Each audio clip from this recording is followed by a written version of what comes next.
রথযাত্রা। মাসির বাড়ি যাবেন জগন্নাথ, বলরাম ও সুভদ্রা। দেশ জুড়ে টান পড়বে জগন্নাথ দেবের রথের রশিতে। রথযাত্রায় রামকৃষ্ণ বেদান্ত আশ্রমে জনসমাগম। জয় জগন্নাথ ধ্বনিতে মুখর ঠাকুরপুকুরের আকাশ।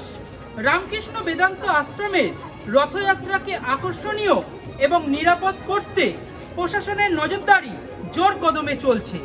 রথকে অপরূপ রূপ দিতে চলছে রকমারি ফুলের কাজ ও বর্ণময় আলোর রোশনা। মাঝে মাত্র 1 বছরের ব্যবধান, তাতেই বদলে গিয়েছে গোটা রাজ্যের রাজনৈতিক সমীকরণ। এবছর রামকৃষ্ণ বেদান্ত আশ্রমে রথের রশিতে টান দিয়ে উৎসবের শুভ সূচনা করলেন বিজেপির রাজ্য সভাপতি শ্রমিক ভট্টাচার্য।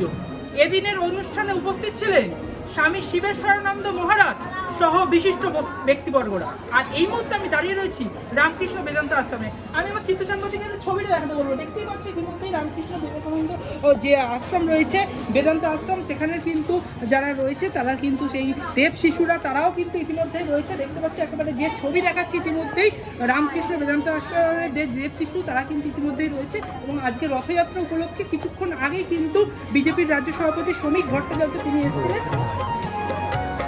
এদিন বৈদিক মন্ত্রোচ্চারণ ও ভক্তিময় পরিবেশের মধ্য দিয়ে অনুষ্ঠানের সূচনা হয়। সব মিলিয়ে রামকৃষ্ণ বেদান্ত আশ্রমে এখন সাজো সাজো রথ। ধর্মীয় ভাব গাম্ভীর্যের পাশাপাশি সুষ্ঠু ও নিরাপদ পরিবেশে উৎসব সম্পূর্ণ করাই প্রশাসনের প্রধান লক্ষ্য বলেই নবান্ন সূত্রে জানানো হয়েছে। ঠাকুরপুকুর থেকে বিশ্বজিৎ নস্করের রিপোর্ট, বাংলা হান্ট। বাংলা হান্টের আরও খবর দেখতে নজর রাখুন। বাংলা খবর মানেই বাংলা হান্ট।